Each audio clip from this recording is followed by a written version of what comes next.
Welcome to the closing keynote of our first ever iteration of Sound Education. What a whirlwind, right?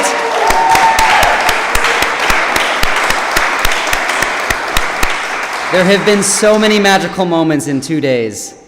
I had such pleasure seeing glimpses of delighted conversations in the hallways and emerging friendships happening among people who didn't know each other an hour before. I wanted to take a few moments to thank some of the people and organizations who helped make this weekend of listening and learning possible. Thanks, first of all, to our generous sponsoring organizations, Harvard Divinity School, its Religious Literacy Project, Audio Boom, WGBH, the Hub and Spoke Audio Collective, PRX, Megaphone, Blueberry, Hindenburg Systems. Thank you so much, Hindenburg. Came all the way from Copenhagen to teach us editing.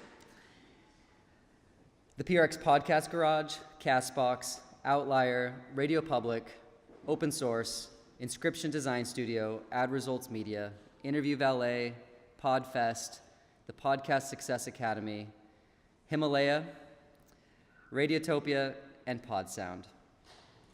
Thank you. I also wanted to thank all of our incredible staff and volunteers. Thank you.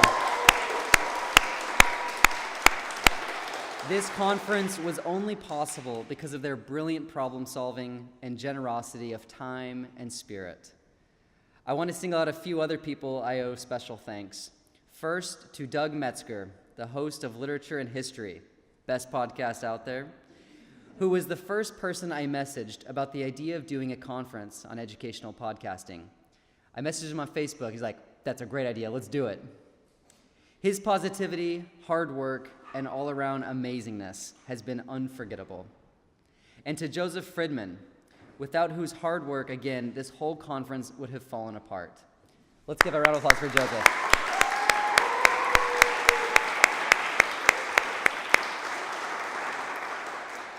To Ever Gonzalez from Outlier, from St. George, Utah, my hometown, who really didn't let me give up on the idea this summer when I told him I was too busy to do this conference. I was like, let's just do it next year. I can't do it this year.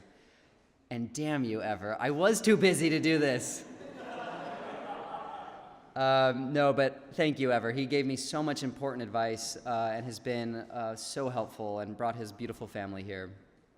To my Ministry of Ideas team, Nick Anderson, Galen Beebe, Pallavi Kathamasu, Mike Berkey, who traveled here from Chicago to help. To Eric Jones, who, as Doug Metzger put it, is a national treasure. He is.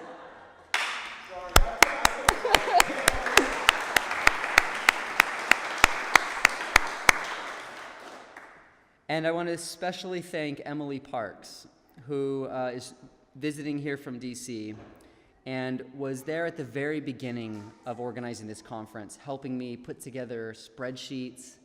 She emailed everybody, inviting the people. We worked on putting together all of the logos, all that behind the scenes work that's extremely hard. Emily Parks was critical to that, and we really couldn't have done it without her. So Emily, thank you.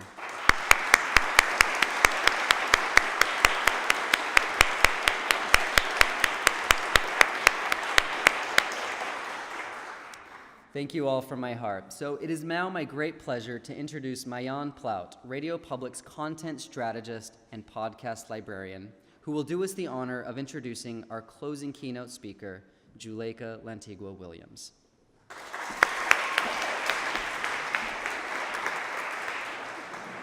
I'm really sorry, I'm going to screw up the height thing here. So I'm going to do an official bio and then an informal why I'm excited to be standing here in front of you.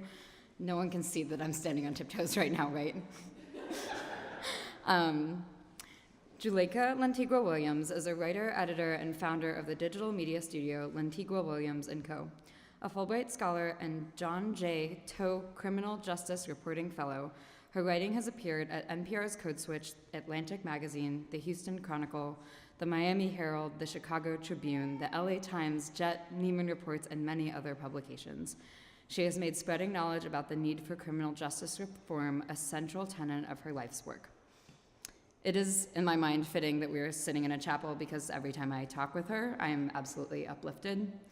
I always leave with whirling thoughts of an achievable vision. That is the whole reason why I wanted to be a part of the podcast world we are all in today, both as creators and as listeners. She sees, shares, and really delivers a vision that I want to see, that I want to be a part of, to create within and outside of. Thanks to her, I also now have this wonderful language that you will all have as well, to say that I am proudly a citizen of Podlandia. And with that, I would like to introduce fellow Podlandia citizen, Juleyka Lantigua-Williams.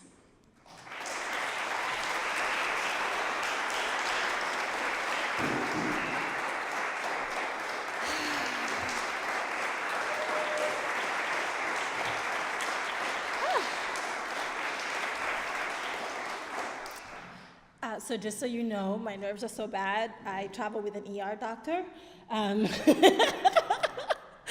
So if you see her rush up here to resuscitate me, you'll know why. I am, first of all, in deep, deep, deep gratitude for the fact that we were able to come together.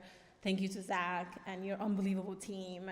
Thank you to Mayan, who said to Zach, you have to invite Juleyka. And so he did. And I was like, well, if Mayan said you have to invite me, I guess that means I have to go. Okay, easy. Really, it's really that simple. With some of the folks in my life, I just do whatever they tell me because I think mostly they have the best intentions for me. So first I got invited to do a panel, and I was like, great, that's my zone, listening to other people talk, being part of a conversation, I'm in. And then like a week later, I got invited to do a keynote, and I was like, and then of course, I was like, but Mariam probably knows that he's asking me, so I can't say no, because I can't say no to her. And so here I am today. And so I have thought a little bit about what I wanted to leave you with, because I know that I'm standing between you and drinks. Trust me, I'm fully aware of that. It is right here. But I do think that this is a great moment to reflect on what we will do when we leave these doors. And so I'll tell you a little bit about me, and then I'll share something that I've been testing out and so far has yielded really good results. So I've been in media for about 20 years. I know I don't look it, but I started out in a little niche publication called Urban Latino in New York, which had a very literal name. It was for Latinos in the top 25 markets in the US. Then I moved to Honey, which was a publication for Black savvy, Black women. Then I went into books to Random House. I had the honor of writing the very last published story in the physical printed copy of Jet magazine. I've been a syndicated columnist with The Progressive. I was a senior writer at The Atlantic. And then just before starting my own company, I was a producer and head of a desk called Code Switch at NPR.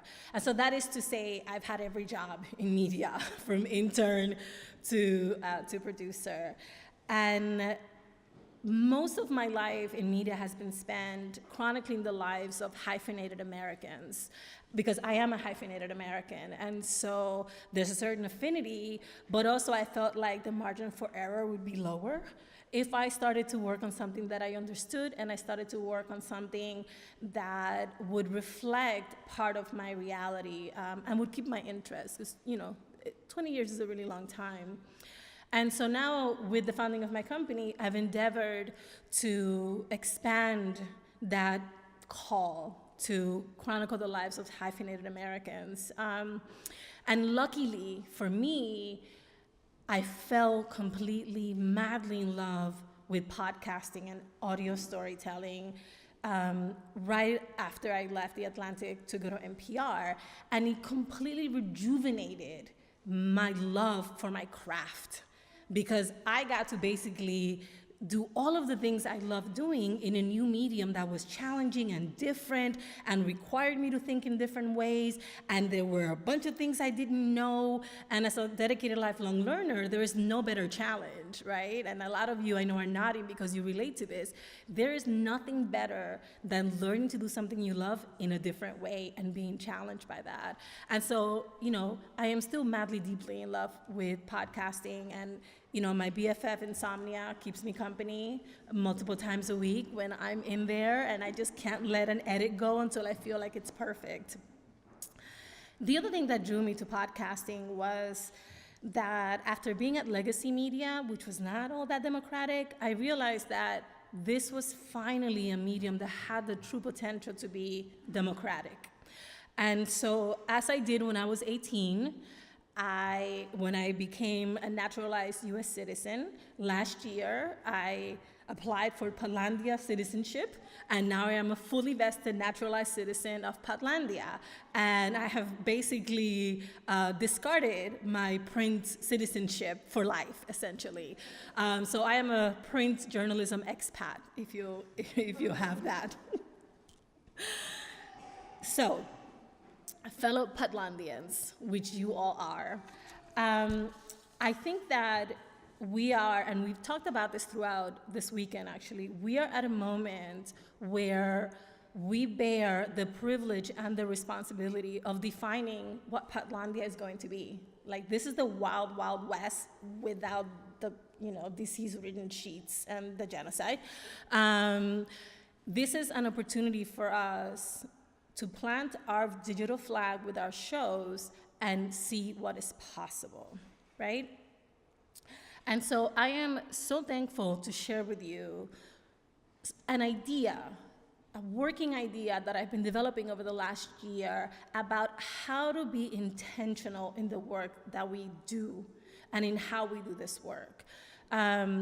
So a little bit of a background to that is that there's this amazing program called the Online News Association's Women's Leadership Academy, Women's Leadership Accelerator. The applications are open right now, and I encourage all women in digital media to apply. It is a transformative experience. And I am not exaggerating one iota when I say that you will be elevated and you will be transformed if you go through this process. So I just came out of my year of being in the Women's Leadership Accelerator, and I learned about design thinking, and I learned about sort of like creating intellectual architecture for your creativity versus just having an awesome idea that I love. And so I've been really intentional in applying that. And so when we received the MacArthur grant, a grant from the MacArthur Foundation, not to be confused with the Genius Grant, a grant from the MacArthur Foundation to do 70 million, I decided, well, here's my test case, right? Here's where I'm going to test out this theory that I've been working on about creativity. And so I call it informed intent, right? And so it's a set of questions that we ask in every step of designing, planning, creating/inventing something, right? And our something in our case is podcasts, right? Or audio. But same principles can apply to writing a play, can apply to creating a recipe, can apply to all types of creative endeavors. So as I was both writing the proposal for 70 million, and then as I was trying to put a team together to do 70 million, these are some of the things that I thought about. First, who are we at this very moment when we are attempting to do this, right? And that is a question that many people answer very quickly. I'm a New Yorker, right? That's like a really simple answer. Other people go a little deeper. Well, I'm a liberal-leaning New Yorker from a middle-class background. Okay, that's good, right?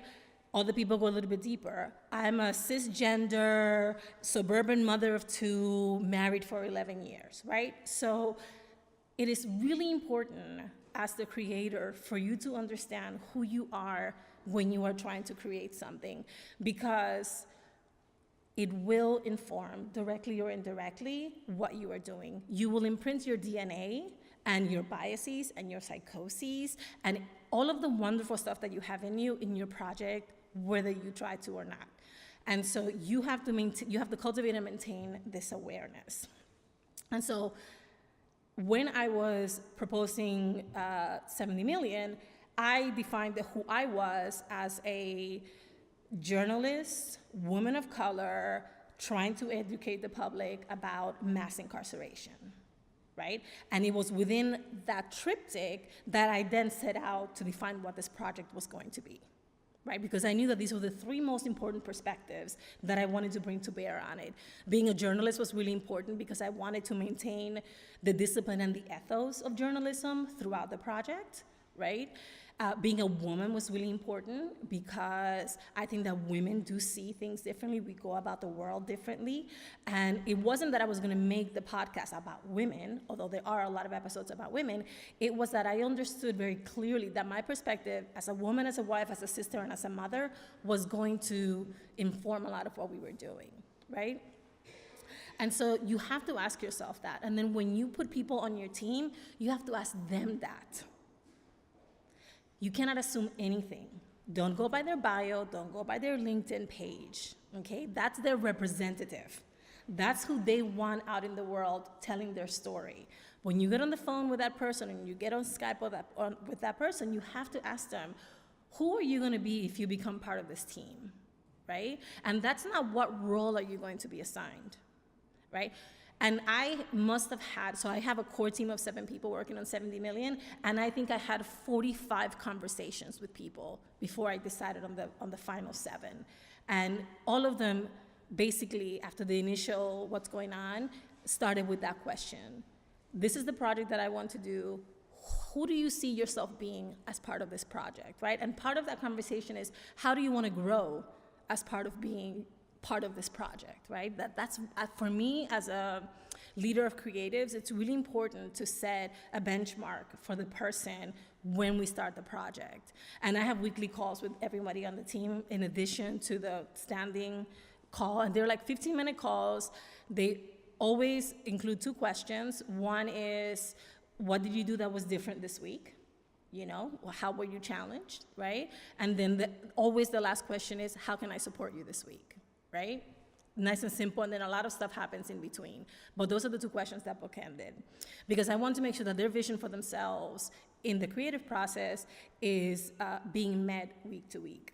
That's part of my responsibility. The second question is, why are we making this, right? And this is a really easy question to answer sometimes, which is, I love this subject, or I'm a subject area expert, or everybody else who's talking about this is not doing it the right way, and I can do it the right way. Those are all legitimate answers, but those are surface level answers, right? And so again, for me, answering that question in the process of thinking about what 70 million was gonna look like, the answer was, ultimately, I believed that I could assemble a team with the requisite skills to begin to bridge the gap in public knowledge about criminal justice, right? And that was my sentence. Why are we doing this? Because I believe that I can put a team together and I can guide them through this process, and what we're going to achieve is bridging this gap between public knowledge, right? And I did that right from the title. Does anybody here know what the title of 70 million means? Why it's called 70 million? Yes? No, but you're close. 2.2 million people are incarcerated. There are 70 million Americans today walking around with a criminal record. 3.5 out of every 10 adults in the United States, which we've got about 50 people here. There's a bunch of you here with a criminal record. You don't need to raise your hand. But most people are floored when they learn that. There's only about 130 million registered voters in the US, guys. But there's 70 million Americans with a criminal record, right? Think about that. So again, if the why is to bridge the gap, everything I do after that has to meet that standard, starting right from the title of the thing. So the third question that I grappled with and then our team grappled with was, what are the specific core strengths that each of us brings and that we're going to apply to this, right? So I don't believe in jacks of all trades.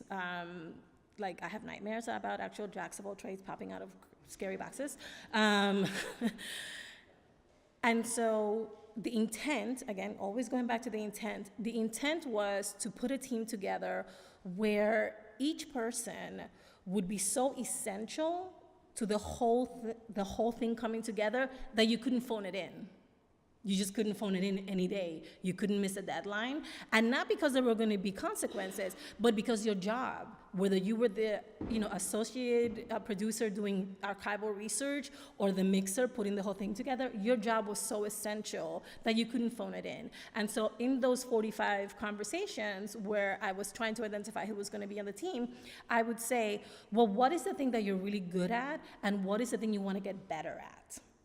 Right? Because again, I'm being intentional about promoting this person's growth in this process, but I also want to exploit this person's richness and talent to make the best podcast possible. So those two things were always in sync. And so, on a very practical level, I know very little about marketing, so I found an amazing person, Kate Crochelle, who is a marketing guru. She came from Twitter, she came from Air Media, and I was like, okay, you are now the marketing guru, my oracle, and I will follow your directions, and she understands, okay, this is my area, this is what I influence, and everyone else on the team is going to act accordingly because I've been entrusted with this part of the process. And the same for everyone else on the team. So along with that question comes with, what are the areas where we need support? So again, you have to identify very, very specific skills. And I try to keep the skills, the identifiable requisite skills that match responsibilities to 3. So fundamentally, each person was not responsible for more than 3 essential things that had to do with the process of making the podcast. Again, intentionality. So then the next question becomes, who are we making this for? Right? And I hear a lot of podcasters saying, I'm making it for the world. I'm making it for everybody. Anybody can listen to my show, but not anybody's going to listen to your show. And if you don't know who you want to listen to your show, probably nobody's going to listen to a show, right? Because you have to signal to your ideal listener, this is for you. I'm making this for you. Hey, you just heard about me. I'm doing this for you. Look, I've got clues all over this, that this is for you, right? So if you, for example, again, I use the same method when I was thinking about what is my company going to be about. So if you go to my website, Lantigua-Williams.com, you will literally see a gorgeous picture of an Afro-Latina woman with big-ass headphones on her, ideally listening to one of our podcasts. Her name is Kenya. Okay, it's some random picture that I found on some random, photo service thing. But to me, I am making everything for her. Kenya, to me, is urban, educated, has a boatload of friends. She's stylish. She speaks another language because her parents are from different parts of the world. She's interested but not obsessed with what's going on with her world. She's open-minded. She likes a good argument. She can go to brunch and go to church. You know what I'm saying? Like, I know who I'm making this for. And in everything that we make, we signal to Kenya, hey, this is for you. Hey, come over. We're making a club and we're inviting you to our club. You have to be intentional about who your listener is going to be, okay?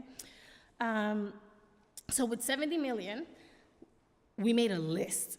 Kate and I made a list specifically about who we wanted to reach, because then we could figure out how we were going to reach them. So for 70 million, at the very top of our list was educators, so people who teach about criminal justice, then practitioners, so lawyers, public defenders, people who work in the courts, anyone who is employed in the criminal justice system, policymakers, and then returning citizens, people who are coming back. There's 650,000 people who come back from prison/jail every year. So we wanted to make this for them to represent some of their stories.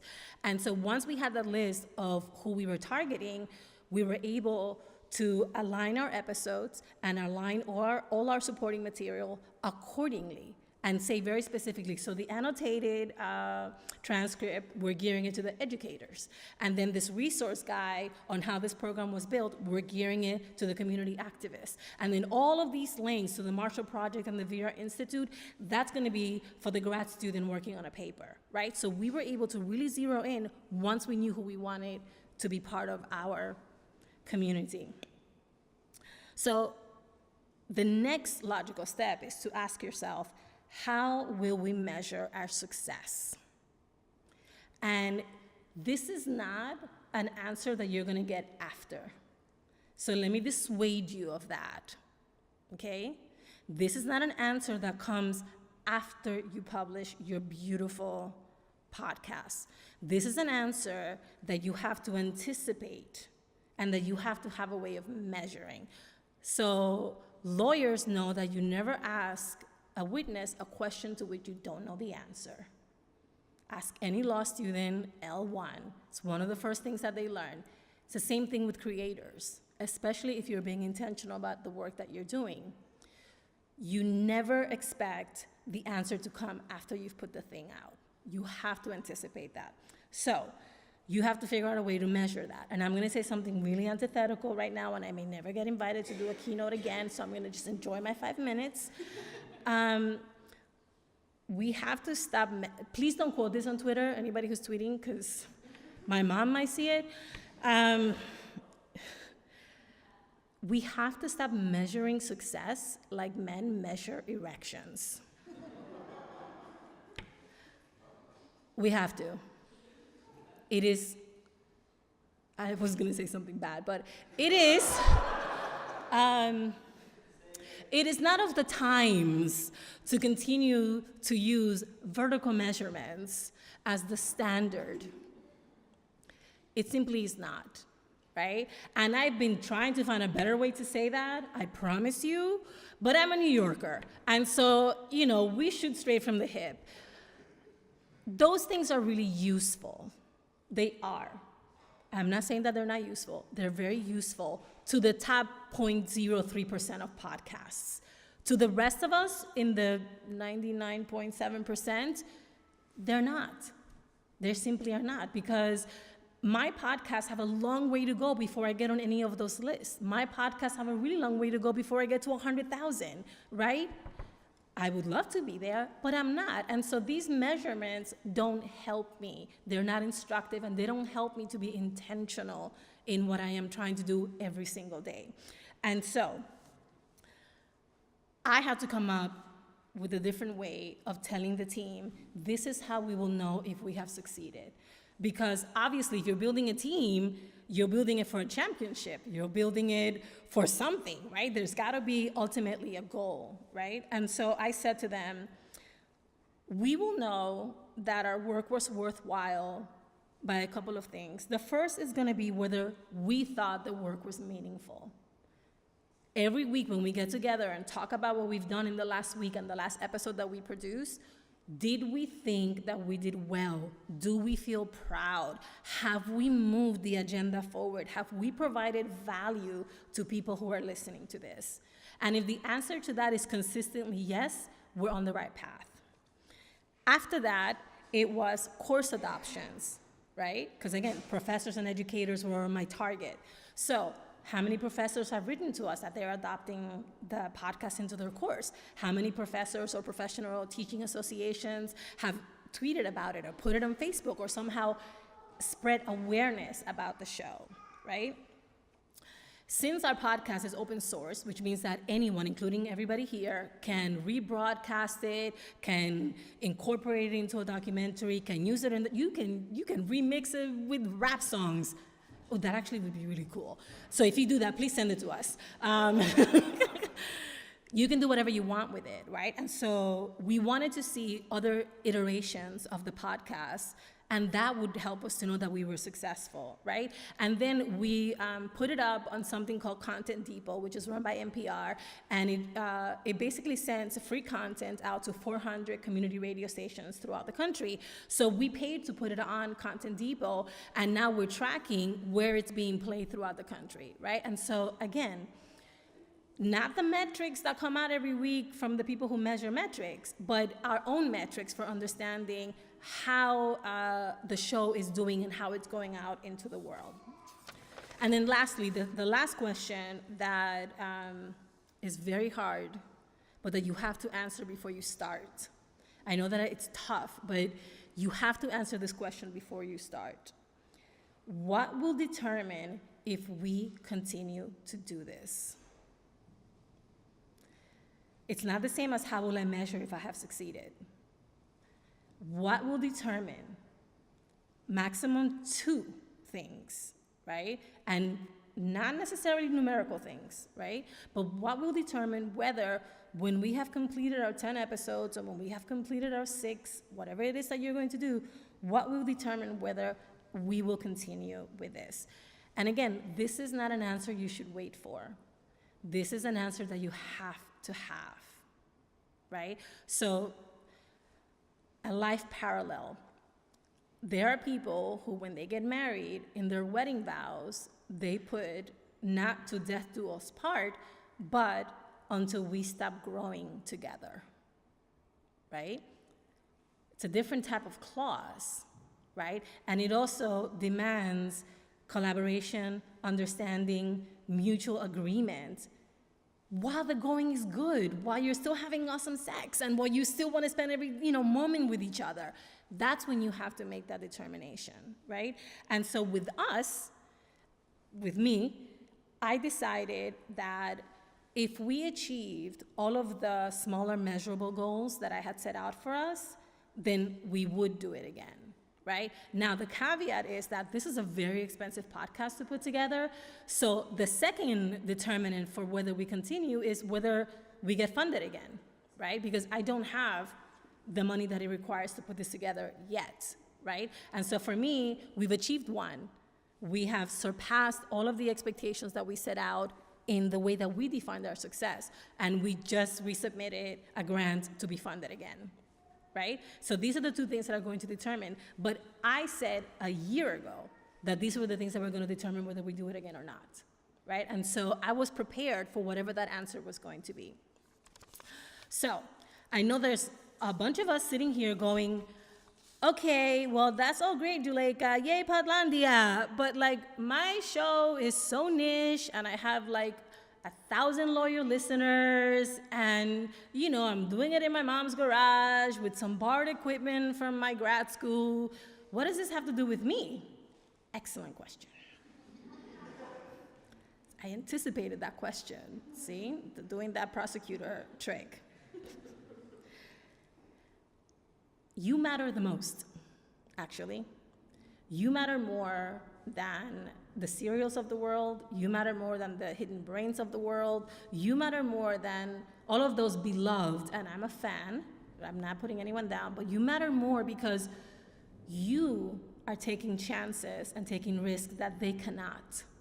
You matter more because you are flexible and nimble, and because your audience loves you so much that they will stay with you when you do something so crazy that they're like, what is happening in my ear right now? They will come back to see what you do the next week, and you can handle that risk. Your risk tolerance is way higher than anybody in public radio. And this is why in Podlandia, you matter more, because you are going to be the one to define for the rest of us what is possible, how we can push each other forward. I mean, I was on a panel yesterday, and we were all talking about all of these hyper niche shows that were pushing the narrative agenda, the technique forward, thinking about where do we take our medium. And so this is why you with 1,000 listeners matter more than the bigger shows. But this is also why you have to be more intentional, unfortunately. right? You have to be more intentional because you're not just making a show for 1,000 listeners. You're creating an imprint of the territory that the rest of us are going to inhabit. So, for example, when that lawsuit for a major show was announced, it sent shivers through our community. Because whatever the outcome of that lawsuit is, it's going to impact us, right? So I'm not saying you're going to get sued. I hope you don't get sued. But when you're not intentional, when you're not careful, when you are not lovingly engaged with what you're doing, stuff like that can happen. And it impacts the rest of us. So, fellow Podlandians, I want you to feel empowered. I want you to feel free. I want you to feel like you are a conqueror in this digital space. But I also want you to understand that what you are doing in a secluded room or in a borrowed studio on a shoestring really, really matters because it will shape our industry, which if you think about it, in human time, we're like a couple of weeks old. I mean, think about that. In human time, we're a couple of weeks old at this point. And so we've got a long, long life ahead of us. And so you've got to be tender with us, and you've got to be intentional with us. You've got to be a good steward and a good caretaker. So I will leave you with some of the wisest words that have ever been spoken in the comic world. As his beloved uncle said to him, with great power comes great responsibility. Thank you.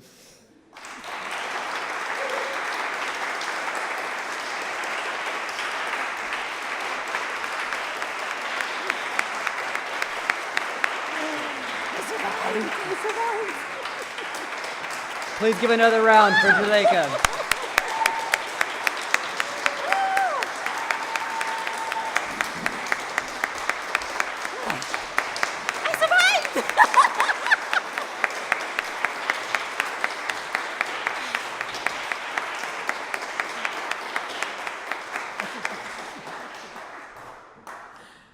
No medical intervention necessary.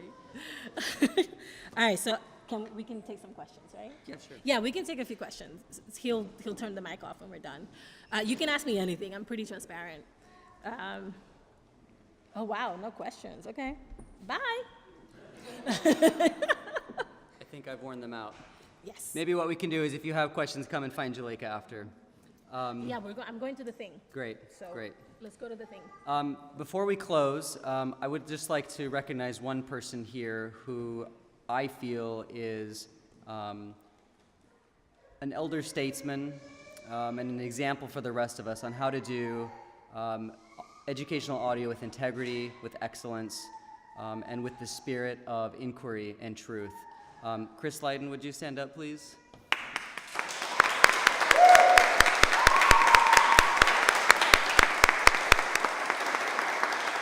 Chris Lydon's show, Open Source, is each week brings us humane and intelligent conversation with some of our society's most critical thinkers and artists. And Chris fights against dumb mass media to give us the kind of knowledge that we really need.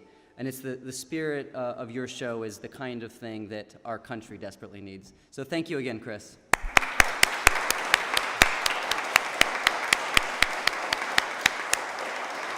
Now, until we see you next year, please go get drunk and relax. Thank you.